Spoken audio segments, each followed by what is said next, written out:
Do you want to be better in business or life? Do you want to be able to execute and succeed? You must have a positive mindset. You must believe and stay focused. Do you know what it takes? It takes fuel. Welcome to Fuel Your Drive. All right, welcome to Fuel Your Drive. I'm your host, Josh York. As you know, this podcast is about purpose. It's about giving listeners behind-the-scenes insight to some of the most successful entrepreneurs and practices and some of the keys to their success. So without further ado, guys, we have the most amazing guest today. This man is a marketing master. Let me tell you something. You know I bring the heat. But my man, Billy, who I'm about to introduce you to, he takes his stuff to a whole nother level with over 300 million views of his content. This guy, the reason I like him so much and the reason I sent him a tire, which we could touch on later, is this guy is real. He likes to have fun. He likes to put it out there. I've been saying this all the time. You have to be exciting and not be normal. That's how you move the needle. So without further ado, Billy, say what's up. Bring us some heat. Let's go, baby. Woo! Dude, I mean, the energy is like prolific. I feel it's contagious. I always talk to people about that. Energy is contagious. Like your introduction right there makes me feel better. I came out of a meeting and so my energy was kind of low, but then you immediately, I have to match your energy now. So I appreciate that. And thank you for the kind words. And then, yeah, our ads have now been seen almost 500 million times. I had to correct that. There we go. Bit. Look at that.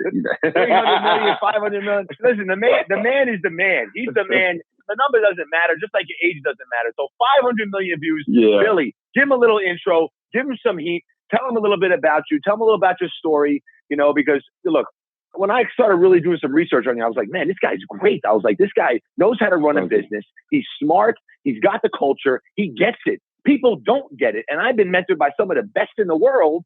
And I'm just getting really heavy now in social media. I've been hibernating for a long time, but I've been watching you and I like you. So tell a little bit of people about your background, a little bit about your story. Let's start off there. Yeah, so this is probably everyone's least favorite part about the interview, right? When the people talking about this. So I'll keep it short and simple. Regular kid, born and raised in San Diego. Both my parents grew up on welfare. So I had interesting things, but I went to private Catholic school my whole life. So I had this very different perspective on the world with some of the wealthiest people, but also knowing what it's like to have nothing. I mean, I'm somewhere in the middle of that, and then after college, I had a mobile oil change company that failed. Long story short, I ended up at this online school making 600 cold calls a day. I saw the power of online education, said I want to get into this space myself. And then I started learning about Facebook ads, and longer story short, I started an ad agency. So people give me money when they want customers, period. And that's what it is. And then that turned into, hey, nobody understands how to actually use social media to make money. And then we started teaching people and building out our own school. I love it. I love it. Well, listen, I heard a story somewhere about you that, your parents were like, Billy, what are you playing, video games in your room? But my man was cooking up something. He was in the kitchen. He was cooking. Yeah. Billy, tell him about that. Because, look, I used to drive around in my car, and I was almost depressed. I didn't know what I wanted to do with my life. And we run the fastest growing franchise right now in the world. And I know you're the best when it comes to marketing. Hands down, drop a mic. You're the best. Thank you. Tell everybody how you've taken that to where you are now and get a little deep into it, because people don't understand when you look at the finished product, people think, all the great things and everything, whether it's ostentatious, whatever it is. To talk about the beginning I did it. When I say it's pretty uneventful, it's just relatable in a sense of I didn't look, people start companies now and you hear everybody talking about purpose, right? In this stage of my life, that is important to me. But then it wasn't.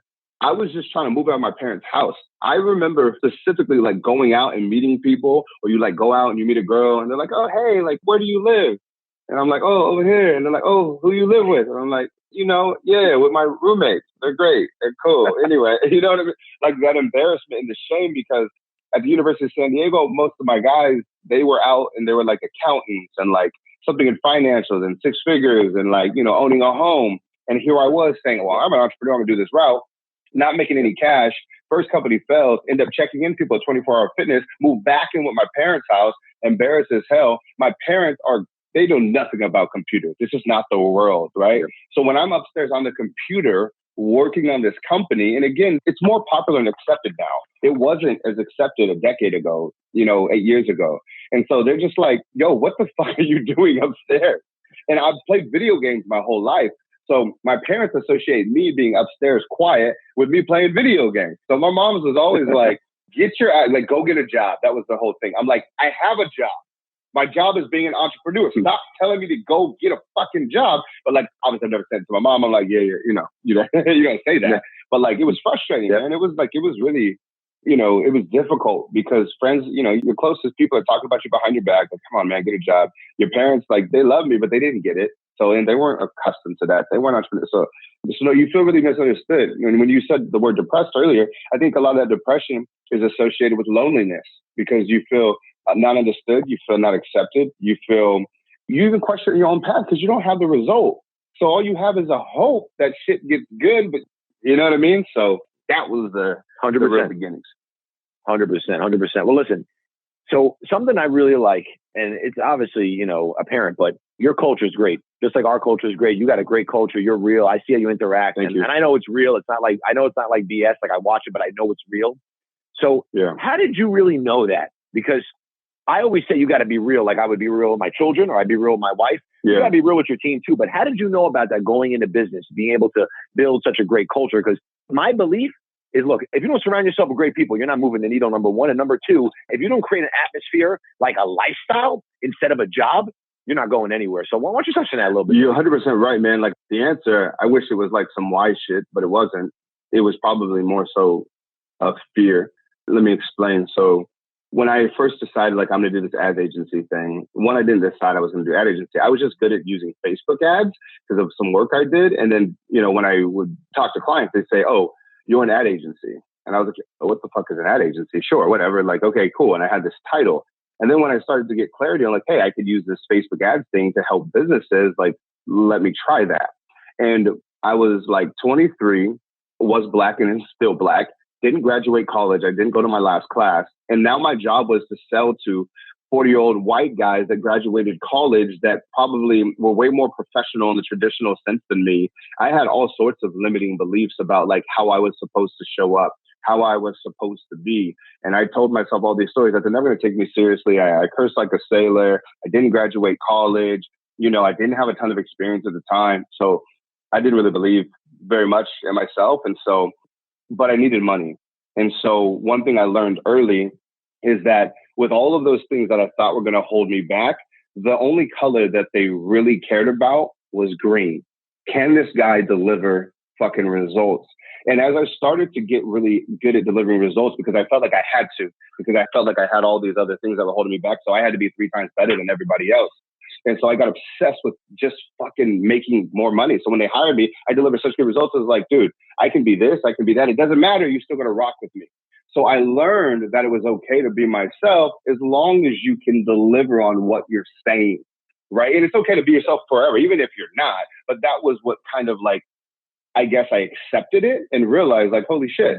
And then you also realize white, black, young, old, everybody is the same, right? Like I had this idea of like this corporate thing, but like I've had many a beers with like people who I thought would be this stuck up, stuffy person. They're just cool as hell with similar backgrounds. So my mind started to open. And then I realized something. The more I was actually myself, the more people would want to work with me. And so it was the results that dictated to me and said, you know what, Billy, it's okay to really just let loose and be yourself. And then in addition to that, as a person, one of my core values is having fun. I like to have fun. I was social chair in my fraternity. Like I talk about shit. I go out. Like I like to do cool shit. So when I started hiring people, I didn't even know about it. I wasn't building a culture. I just was hiring people that I liked to work with. Because the one thing I would never do is bring in somebody. Yeah, it was like I wasn't going to bring in somebody that I didn't fucking like. Because then at that point, what's the point of having a company? So I actually went out and I realized at the time that nobody really understood this thing about Facebook advertising at the time. No one knew about it. So no matter who I hired, I was going to have to train. And the people that did know, I couldn't afford to pay them. So I'm like, well, shit, if I'm going to start from scratch, let me get obsessed with people that I like. So I started hiring them one by one, people that vibe with me. And we realized something. As soon as work was done, we'd hang out after work. And so it was this natural thing. And that became the core of the foundation. So then when outside people would come to our office or my house at the time where we were working and they would meet us, they'd be like, man, you guys really get along so well. And I'm like, yeah, dude, because I just hired a bunch of people I'm fucking cool with. Right. And it's evolved a little bit now, but that's been the foundation of like our number one thing, even though it's not always like the most traditional like business way to do it, is fucking hire people that you really enjoy. Because at the end of the day, people stick around because they fucking like to work. They like to hang out with their friends. Like, it's just that. So we're obsessed with that, actually bringing in people that we fuck with. You are very smart, man. You get me fired the hell up. And I don't drink coffee, man. I'm always fired up. You get me amped up, man. You know, it's funny. Listen, I always tell people the number one question I ask myself, is would I have this person over my house for dinner? If the answer is no, I don't move forward. And the second thing I do is you have to send me a 30-second video clip. Everyone does it. I need to see your personality. I share it with the whole team. Guys, what do you think? If we're not smiling, laughing, doesn't work. I don't care if they're a Harvard grad. I don't care if they're some superstar. I don't care if they built some mega business. If you affect that and put the cancer in that culture, it's not going to work. And it's spot on, you're 1,000% right, man. And so I think that's been the shift is in the beginning, because I talked to like all the new hires and stuff, I was able to like have that sort of filter. And then I realized like, as I'm busy in our team's growing company and I don't get to meet everybody or spend time with them, it can't just be like our opinions. It has to actually be something written down. And that's where core values really come into play. So people think of core values as this mystical creature, right? Of like, well, I don't really need core values. Dude, core values is basically saying, if you read this, you're going to love this. Or if you read this, you're going to hate us.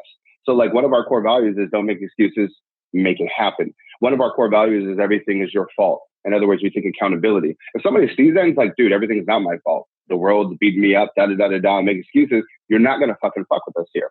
Tell the fucking truth all the fucking time. Laughing is not an option. It's a requirement. These are our core values that are written on the wall when you come into our office.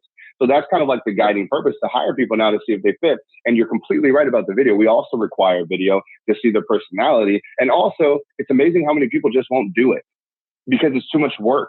Like, I have to send a video. I don't want this job. It's like, exactly, motherfucker. We don't want you either. Like, exactly. It's just that simple. Listen, so if my wife hears me saying this, she gets mad at me all the time, but we got to touch on this because I'm with you 100%. But see, I think school is a total waste of time. Okay. I think it's horrible. I think it's a waste. Listen, I'm telling everyone right now, I know Billy likes to say buy his stuff. You really should, because see, if I was running school, the first class you need to learn is how to build relationships. The second class is culture. The third class is how do you move the needle? Look, school teaches you nothing. I remember taking music classes and all this crap I took, which was the biggest waste of time and waste of money. They don't teach you how to actually move the needle unless you're going to be, let's say, a lawyer or a doctor. But talk a little bit about that, because what you're doing is smart. I love it. I'm a fan of it. Let's touch on that a little bit. It actually came from like a needs-based thing. And so, you know, when I was at the University of San Diego, I told you like earlier, both my parents, I grew up on welfare. And so, you know, I remember sitting junior year in a finance class and one of the professors says, hey, like everybody raise your hand if like you're investing in like the stock market or like anything like that. And it was amazing how many people raised their hand, almost everybody. And I looked around and I left class because I was so intimidated because I didn't even really know what the stock market was. I had no idea. I never had a conversation about it in my life. Nobody in my life ever talked about it. It's not a thing. When you're raised around people who are like focused on surviving, you know, and like, it's just it's not a conversation that we've had the privilege to have. And so I got fucking scared as shit and I left that class and I never went back to it, but I just remember that feeling that it gave me of like, holy shit, man, like I feel like there's a different language that people know that I don't know. And then when I started my first business out of college, I thought like, you know, I went to this really good school, like I'll be prepared. Like, and I didn't graduate, I didn't finish my last class, but I went to all the rest of the 4 years. So I should have been good. And then when I started this business, I realized I didn't know anything. Like I didn't even know what documents I needed to file to actually become a company. I didn't know the difference between, you know, and like a level of like a sole proprietorship or an LLC or an S corporation, like, you know, and I remember, I think those terms were in the book. Like that wasn't a class. I wasn't talking about it. I had no idea how to get my first customer because in the marketing textbooks, all they talked about was, you know, promotion and like, you know, the 4 Ps and all this other shit. But I had no idea what that actually meant. And then luckily Groupon just came out. So I was able to get out of it. But none of it made sense. Lifetime value of a customer, acquiring a customer, sales, how to sell to the masses, how to sell via webinars, how to make video ads that sell shit, how to create all of the things that actually move the needle. And then I realized something. Oh, most of these good educational schools that are ranking themselves very highly are great if you're going to have a Fortune 1,500 company. Because now as my company has grown and scaled and we're doing, you know, multi-million dollars in that 8-figure shit, now we realize that a lot of that stuff in college actually is useful. There was some stuff, but guess what? Who the fuck gets there? Less than 1%. And most of the ones that had the less than 1%, guess what? They had funding. They had a board of advisors. But for motherfuckers like me, Like motherfuckers like you, like we was like, what? None of this shit, like none of it made sense. So that was the gap, man. That was the passion behind the education. It wasn't like, oh, there's this opportunity for education. It was bridging the gap because I know there's a lot of people like me who are wondering, where the fuck do you learn this? And then in addition to that, they priced the shit, you know, $200,000 that you pay back for 30 to 50 years. And it's just crazy. And so again, college for certain fields makes sense. If you're going to an accountant, you're going to work at the Big Four, Ernst & Young, and all these things and be in that field, maybe. You're going to be a doctor, you're going to be an attorney, that's fine. If you want to start a business, go find a person who already has the business that you want and fucking study under them for 3 years and knock the other bullshit out. Knock the other bullshit out. 100%. It's crazy. 100%. Listen, here's my philosophy. If I'm trying to start a business and this professor, so-called professor, is a business professor, let me see your bank account. I want to see your bank account. I want to see how that's a real thing. Yeah. I want to see how successful you are. You're telling me you're a success? Listen, come on. I see these people driving out of, being professors driving out in old beat up cars, and they're telling me they know how to teach me a class on how to scale. Come on. That's a bunch of nonsense. That's it's crazy. It is. And that's my philosophy, But so listen, something else I always talk about a lot is you got to give to get. I know in the early days, I heard you talk about it. You did a lot of free stuff, which is smart. Yeah. I tell people, just work for someone for free. Do something for free. Show your value. Prove your value. Touch on that a little bit because it's spot on, man. It's like I figured out early on because of situations like the one I explained with school. But I tried to figure out, like, why do some people make money and why do some people not? Like, in a simplistic way, not some, like, let's look at the economics and sociology and, like, even those things are a factor, but what's happening at the core? And it was this: skills. And I define a skill as the ability to do something that others cannot, or they just really don't want to do, but mostly they can't do.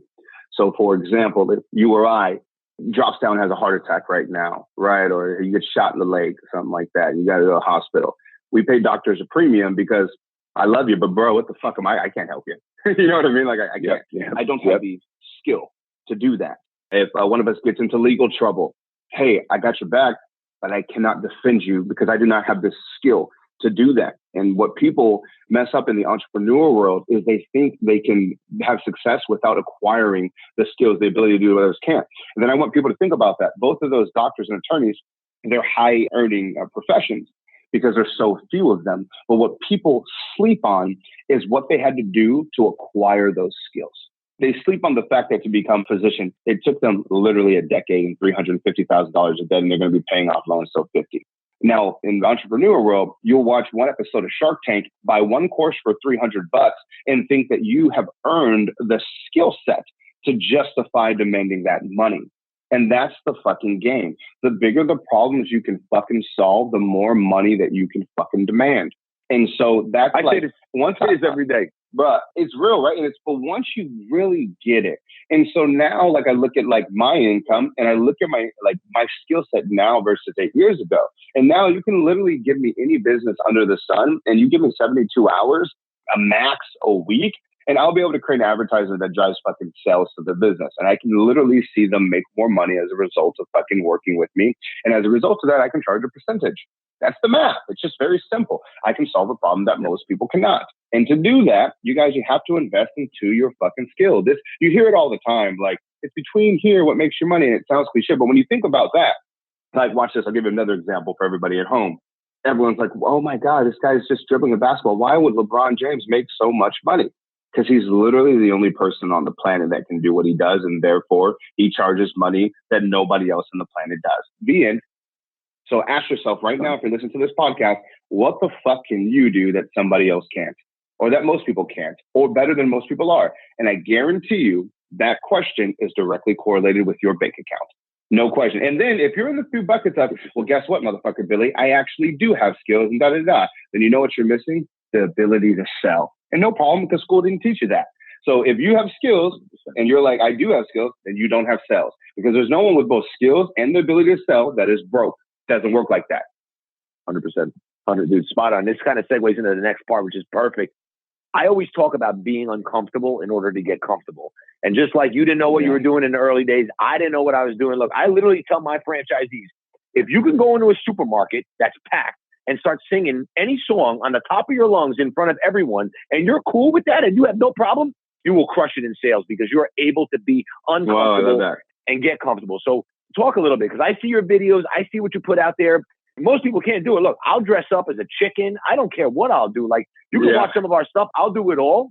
But it's so important because just like you touched on earlier when you said, like, wow, I realized, like, when I'm actually, like, hanging out with these people and being cool and having these relationships, I was becoming more successful because you're being real and you're having fun. So touch a little bit about on that whole uncomfortable component, because, look, you're obviously really have sharpened your tools over the years compared to where you were in the beginning. So talk about that evolution a little bit and how you kind of shift in to helping your team. Yeah, I think you just nailed it. It's like, so in the same way, you give the example, if you go to the supermarket and you sing, like, you're going to kill it.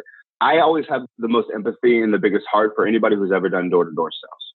And like, for example, my daughter's 3, guess what she'll be doing from like 5 to 10, maybe even even start now? Door-to-door sales. It's the most uncomfortable thing ever. You're going to someone's house. You're completely in their face. They're likely going to reject you. They're likely going to be really irritated, roll their eyes, etc. And so a lot of people who aren't comfortable with those things, I think the biggest thing to realize is, like, being uncomfortable actually takes practice, because some of them may look like yourself or me and they go, well, those guys are just like that. I can't do something like that.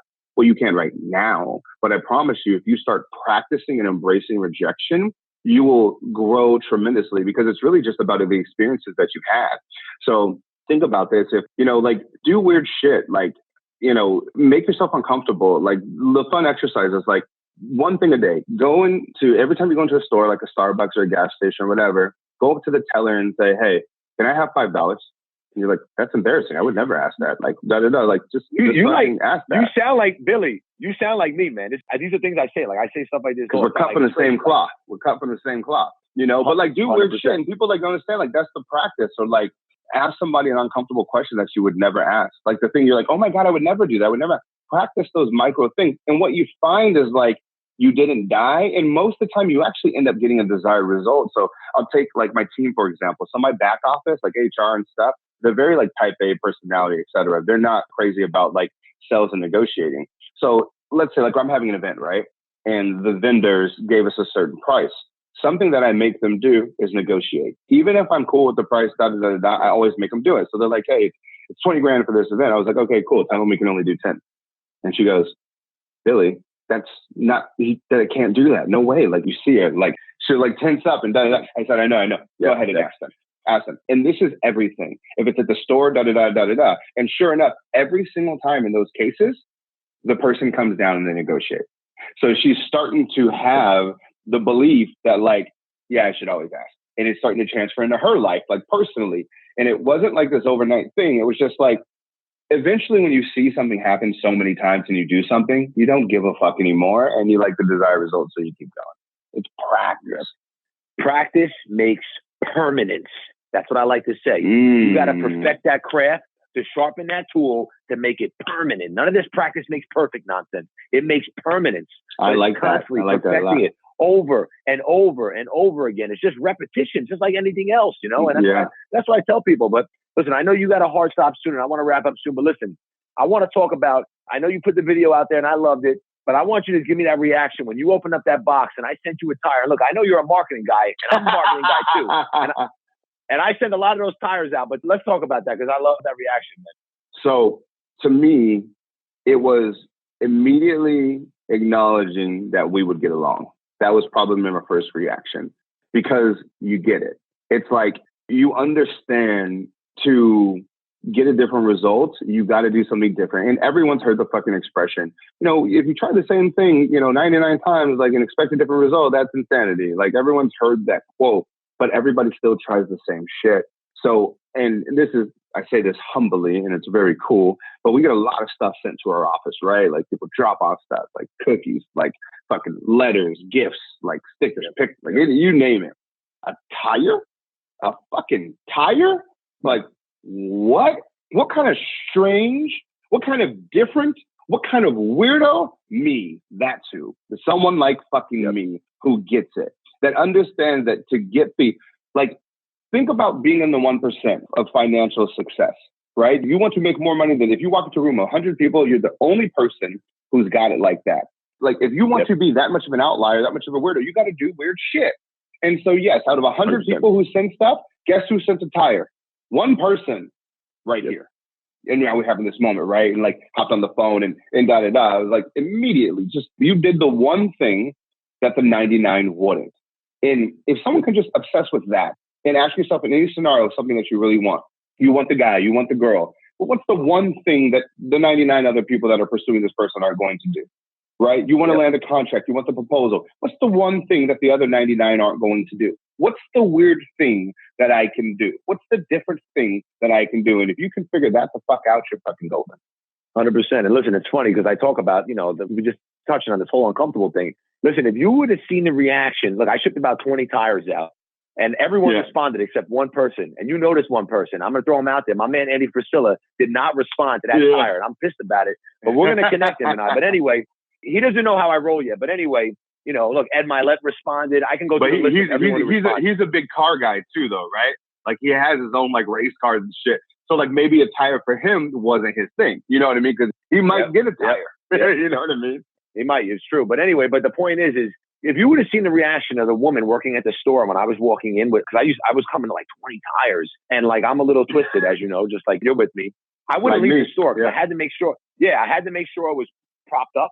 I had to make sure it was stuffed properly. The note had to be facing up. And this woman's like, sir, we're going to take care of it. I go, listen, I'm sorry. I have to stay here. And she was getting nasty.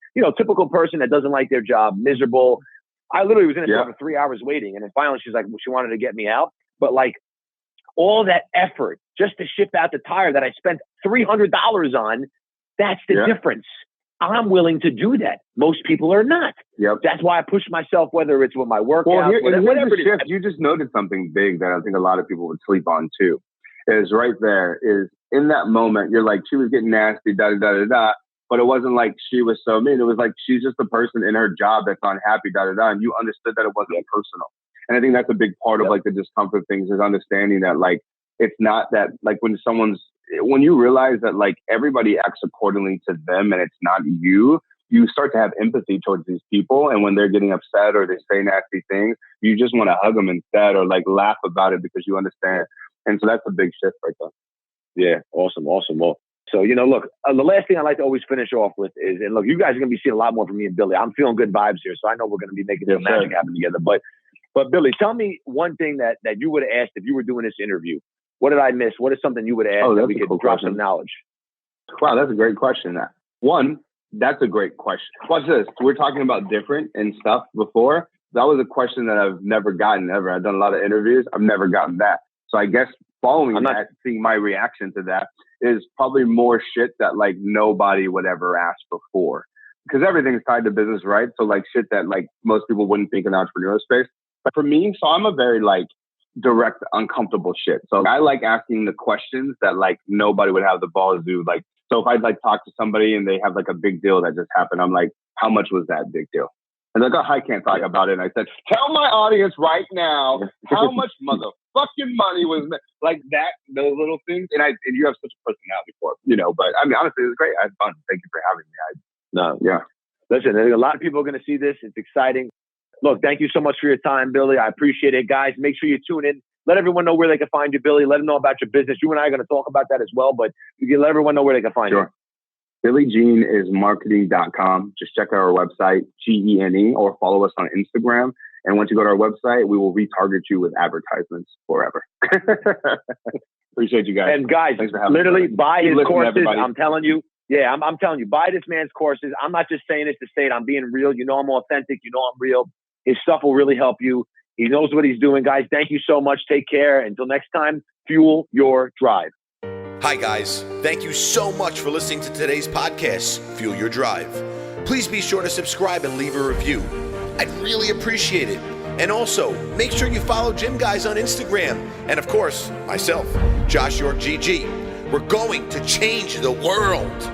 And we want to help you along the journey.